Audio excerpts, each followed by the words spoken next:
Hi, I'm Jess, part-time hobbit, and I'm here to talk to you about Tolkien. Now, I'm sure we've all heard the age-old complaint, now why didn't they just fly the eagles to Mordor? I'm sure we all have our own pre-prepared statements on the matter, but what it comes down to is that it would be such a bad story. If you took the journey out of The Lord of the Rings, you're left with a glorified basketball game for the fate of the world. To make the trilogy work, Tolkien needed a solid base, a sturdy frame that would allow the story to roll out in all its luscious detail. The base he chose was a journey, and not just any journey, a walking journey. After Tolkien made use of it, the walking journey became cemented as a trope in fantasy that is still utilized today. But why? To answer this question, I thought I'd go for a bit of a walk. Every year, my family gets together to spend a weekend hiking the Appalachian Trail. The Appalachian Trail was established in 1937, and since then, thousands of hikers have made the 2,000-mile trek that traces up the Appalachian Mountains from Georgia to Maine. My group only walked about 20 miles over a course of 2 days, but considering that I didn't think to train or prepare for this hike at all, I thought that was pretty good. One thing that should be noted about walking is that you really have time to think.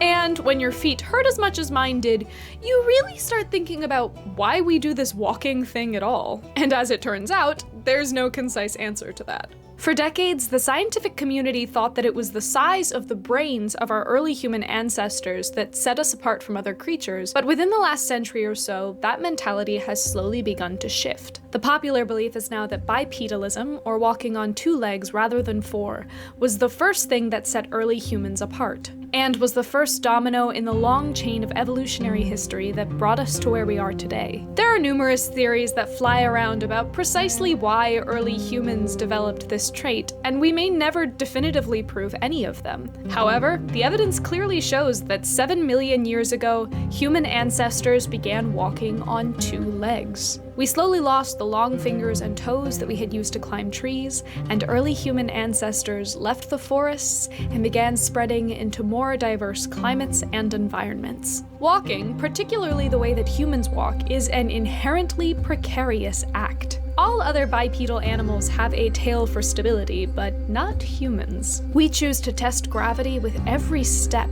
lurching from leg to leg, balance shifting to and fro as we stagger through the landscape. This didn't scare us away, though. We clung to bipedalism and made use of our free hands for tools and children. We used our long stride for speed, and slowly our minds began developing into who we are today. Walking on 2 legs allowed us to do much more than just move when we walked. For thousands of years, though, walking was a simple necessity. How else was one supposed to get from point A to point B? One of the ways that walking was elevated beyond the point of necessity was in the pilgrimage. Pilgrimages have a wide historical and cultural tradition in both Eastern and Western culture, but as Tolkien would have likely focused on the European tradition, so will I. The purpose of a pilgrimage was twofold. They were journeys of religious significance. The destination was usually to a religious site like Jerusalem or Santiago de Compostela, and the physical journey of a pilgrim would guide a spiritual journey, allowing one to atone for their sins and travel closer to God. Pilgrimages were also a means of travel in a world where travel wasn't possible for most. Peasants, especially of the medieval era, saw pilgrimages as a sort of vacation. They were journeys of self-discovery and a way to widen one's view of the world. Pilgrimages inspired a lot of literature, but one of the main pieces is the medieval work, The Canterbury Tales. Geoffrey Chaucer wrote The Canterbury Tales in the 1300s, and he uses a pilgrimage to the cathedral at Canterbury as a framing device. The journey brings together an unlikely crew, including a knight, a cook, and religious people who engage in a storytelling contest. The Canterbury Tales are a celebration of pilgrimages, and the way that they can bring together those from different walks of life and allow them to communicate freely without the shackles of society and propriety. Certainly, there are echoes of this in Tolkien's work. parks. He brings together a disparate group of characters for a long journey. And while The Lord of the Rings is quite structurally different from the Canterbury Tales, it shares many of the same themes as well as the same framing device, a long journey to an important place. But walking wasn't always reserved for religion or necessity, and in the early 18th century we begin to see a shift. The wealthy class had less and less need to walk or perform physical labor, as they had workers to plow their fields and horses and carriages to tote them about. Rather than toss walking aside, they transformed it from a necessity to a pastime. And by the early 18th century, walking had become an established part of upper-class life. Strolls around gardens were used for exercise, socializing, and self-reflection. This walking took place in gardens, which no longer grew practical fruits and vegetables, but flowers and hedges, neatly trimmed and maintained for viewing pleasure. As Romanticism swept through Europe, it took the garden wall with it, and gardens were instead only blocked off by ditches, allowing the natural vistas of the countryside to become part of the garden's beauty. Slowly but surely, manicured hedges gave way to tangled undergrowth,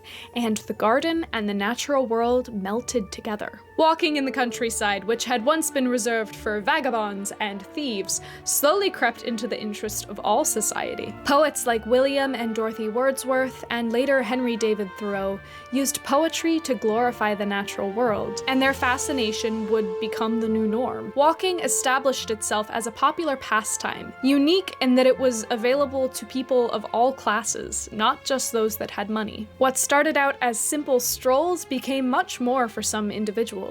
A culture of outdoor adventure blossomed, including activities like camping, hiking, and mountaineering. The wild and the adventures that it contained were a proving ground, a way to cement yourself into the history books and go on a journey of self-discovery. The journeys that these men embarked upon were both internal and external. It was a journey of the mind enhanced by a journey of the body. Tolkien would have likely encountered this culture in his youth, particularly in the literature written about these brave adventurers.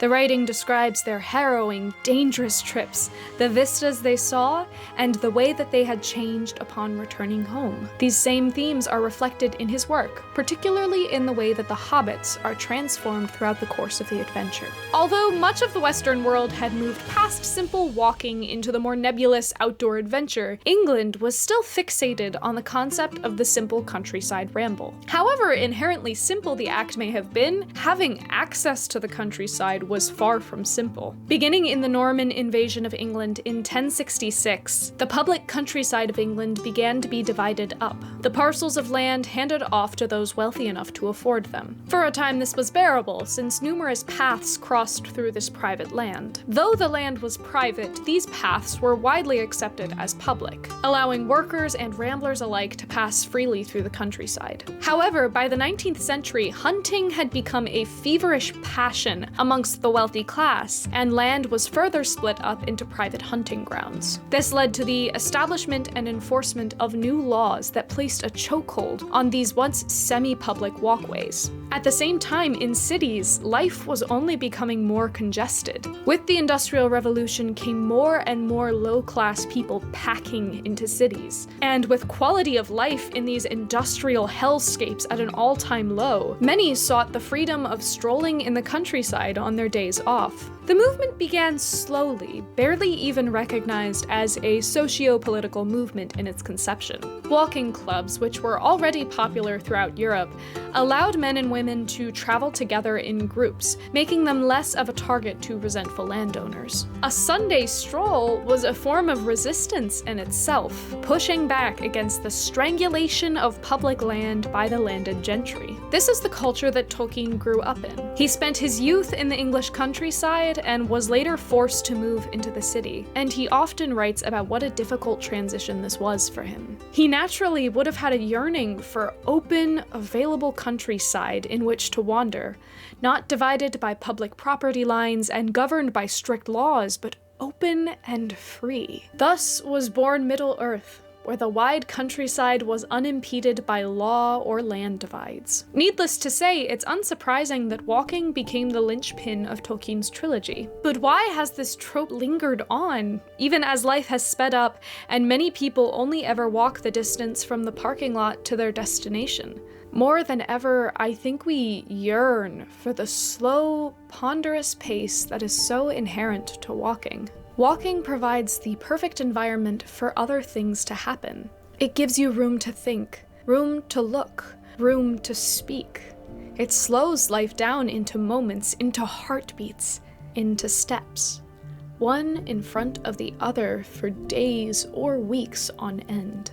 In this way, it is the perfect device to explore a fantastical world like The Lord of the Rings. The Lord of the Rings at 60 miles per hour wouldn't have been The Lord of the Rings at all. The journey is so essential because it is what allows the characters to grow and develop. As the countryside shifts, so do they. And when they've returned, time and space have taken their toll, in a way that a few hours in the back of a Honda Odyssey never would. Fantasy excels in escapism. It creates another smaller world within our own, where we can watch things play out with the kind of order that we never see in the real world. It makes sense that we hold walking journeys in such high regard when it comes to fantasy. Walking is becoming a more and more rare activity, despite its inherent humanity. I know I certainly can't set a year of my life aside to go on a life-changing hike, but characters can. And in the safe, digestible context of pages and ink,